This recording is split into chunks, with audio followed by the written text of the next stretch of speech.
pulled the pillow under her head. "I'll just go back and get your stuff." In a few minutes he returned, opening the back door to drop 2 overstuffed garbage bags beside her. "My things, Father. My things." "All here, Mary. Don't worry, I'm looking after you. God bless you, Father." "You just relax, Mary. But before you doze off, I have a soup for you." He twisted the top off a thermos flask and poured out the soup, handing it to her. She reached out and took the steaming cup. "Careful, it's hot," he said. He settled himself into the driver's seat and turned to look as she drank the soup, wiping her lips with the back of a filthy hand. A change was coming over her. She was relaxing. She finished the soup and lay back on the pillow. He waited for a while before driving off.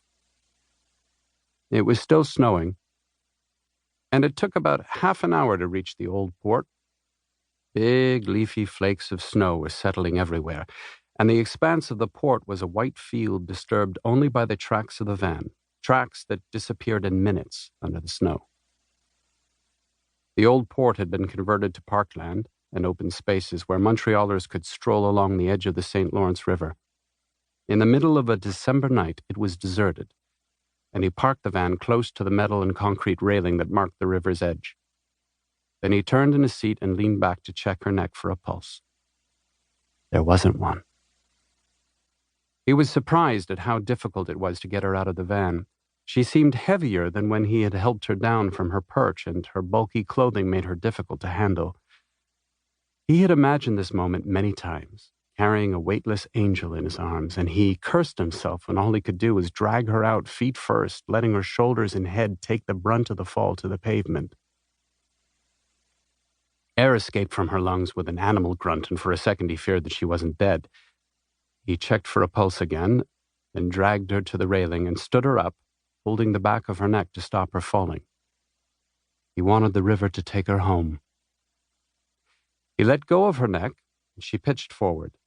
Then he bent down, took hold of her legs at knee height, raised her feet off the ground, and let her slip over the edge.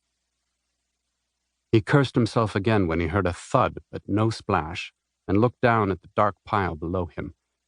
The harbor water was frozen solid, and she lay motionless on the snow-covered ice with a dark trickle of blood spreading out from her head. He knelt down and began mumbling prayers for the dead as she gradually disappeared under the falling snow. In half an hour, she was invisible. He went back to the van and drove away.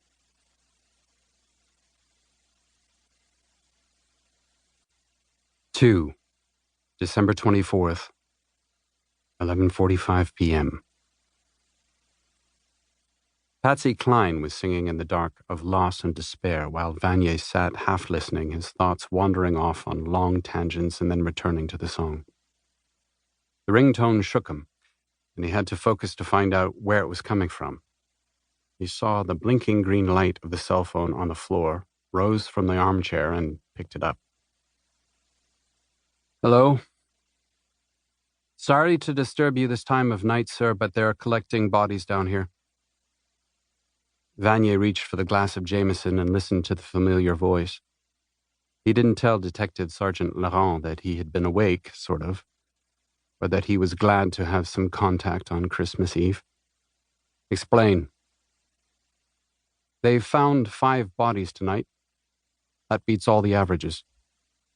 Street people, by the look of it, all sleeping rough. 2 at Atwater, 1 at McGill, and they just found the last 2 at Barrie. That's where I am now. I think you should come down here. If you can get away, that is, sir." Crime doesn't take a holiday. It changes costume for the season, and Christmas is the season for domestic violence. Too much pressure to deliver the perfect gift and not enough money, too little to say, and too much alcohol encouraging confessions. Never enough love or imagination to deliver the dream. Christmas murders are usually a simple matter, the victim lying in a pool of blood, stabbed, shot, or bludgeoned with whatever comes to hand. The assailant not far away, sitting under the tree crying and sobering up, or in a bar trying not to.